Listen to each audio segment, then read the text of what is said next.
இன்னைக்கு ஒருவேளை நம்முடைய எண்ணங்களும் சிந்தனைகளும் வித்தியாசமா இருந்தா அதை மாற்றிக்கிறது நல்லது. பைபிள் சொல்லுது. இப்போ பழைய ஏற்பாட்டினுடைய நாட்கள்ல இந்த சபையை ஆண்டவர் ஏன் அழைச்சார்? பைபிள் சொல்லுது பாருங்க. இந்த சபை ஒரு நேரத்தில் அடிமைத்தனத்தில் இருந்துச்சு. இந்த ஜனங்களை தேவன் வந்து விடுதலை பண்ணி கொண்டு வரணும். ஆண்டவர் மோசேயை தேர்ந்தெடுத்தார். ஒரு அருமையான ஒரு ஊழியக்காரன், அருமையான ஒரு தீர்க்கதரிசி ஆண்டவர் தேர்ந்தெடுத்து அவன் கூட ஆரோனையை சேர்த்து ஆண்டவர் அனுப்பி வச்சார். போய் என்னுடைய ஜனங்களை நீ வீட்டுக்கு வாப்பா. என்னுடைய ஜனங்கள் அடிமைத்தனத்தில் இருக்கிறாங்க. இந்த ஜனங்கள் மாமிச பிரகாரமான அடிமைத்தனத்தில் இருந்தாங்க. எகிப்து தேசத்துல அடிமையா வேலை செய்ய வேண்டிய சூழ்நிலை, மாமிசத்துல கஷ்டப்பட்டாங்க. அந்த ஜனங்களால இம்சிக்கப்பட்டாங்க. இப்படிப்பட்ட இம்சைகள் வரும்போது தங்களுடைய தேவனை தேட ஆரம்பிச்சாங்க. வாசிக்கிறதுக்கு நேரம் அதிகமா இருக்கிறாங்கிறதுனால நான் சொல்லிட்டு போயிடுறேன். பாருங்க, இந்த மாமிசத்துல அவங்க அடிமையா இருக்கும்போது இம்சிக்கப்பட்டாங்க, மாமிசத்துல இம்சிக்கப்பட்டாங்க. அப்பதான் தங்களுடைய தேவனை நோக்கி, யெகோவா தேவனை நோக்கி அந்த ஜனங்கள் கதறதுக்கு ஆரம்பிச்சாங்க. எங்களை விடுதலை பண்ணும் அப்படின்னு சொல்லி ஆண்டவர் அவராகவே இறங்கி வர வேண்டிய சூழ்நிலை ஆகி போயிட்டது. அடிமைத்தனத்திலிருந்து தான் தெரிந்து கொண்டிருந்த இந்த இஸ்ரவேல் ஜனங்களை விடுதலை பண்ணுங்கிறதுக்காக தேவனே இறங்கி வர வேண்டியதாச்சு. பாருங்க, மோசே அனுப்பும்போது ஆண்டவர் சொன்னார் பாருங்க. பைபிள் சொல்லுது, வாசிங்க. உபாகமம் 6வது அதிகாரம் 4வது வசனம் வாசிங்க.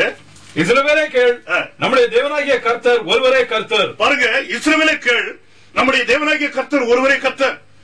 இந்த ஒரே ஒரு தேவனை வணங்கிட்டு இருக்கிற இந்த ஜனங்களுக்கு இந்த தேவன் இறங்கி வந்து தன்னை வெளிப்படுத்தி மோசே கிட்ட சொல்லி அனுப்பி வைக்கணும். இஸ்ரவேல் ஜனங்களுடைய விசுவாசம் ஒரே ஒரு தேவன் மேல இருந்துச்சு. இந்த தேவன் தான் அவரா? இவர் தான் அந்த யெகோவாவா? பாருங்க, யாத்திராகமம் 3வது அதிகாரம் 14வது வசனம் சொல்லுது பாருங்க. அதற்கு தேவன், இருக்கிறவராகவே இருக்கிறேன், இருக்கிறவராகவே இருக்கிறேன் என்று மோசேயுடனே சொல்லி, பாருங்க, இருக்கிறவர்களாகவே இருக்கிறோம் சொல்லல, இருக்கிறவராகவே இருக்கிறேன் இப்படி சொன்ன அந்த ஒரு தேவன், இருக்கிறேன் என்பவர் என்னை உங்களிடத்திற்கு அனுப்பினார், இருக்கிறேன் என்பவர் என்னை உன்னிடத்தில் அனுப்புறதா போய் சொல்ல சொல்றார்.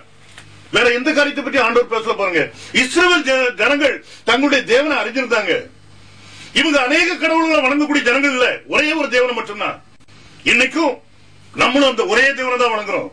இந்த உலகத்துல எவ்வளவு ஜனங்கள் இருந்தாலும் சரி, ஒரு தேவன் மட்டும்தான் இருக்க முடியும். சிருஷ்டிகர் ஒருவரே. பாருங்க, ஆங்கிலத்தில் இந்த வார்த்தை என்ன சொல்லு பாருங்க. And God said unto Moses, God said unto Moses, I am that I am. I am that I am.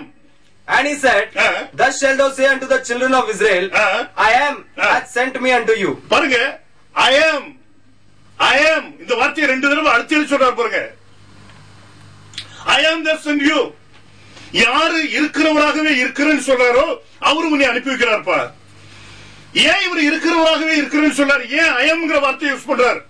Jehovah தேவன் மட்டும்தான் இந்த வார்த்தையை உபயோகப்படுத்த முடியும். I am இந்த வார்த்தையை மற்ற யாரும் உபயோகப்படுத்த முடியாது. எந்த தேவன் ஒரே தேவனா இருக்கிறாரோ, எந்த தேவன் எல்லா காலங்களில் இருக்கிறாரோ அவர் மட்டும்தான் இந்த வார்த்தையை உபயோகப்படுத்த முடியும்.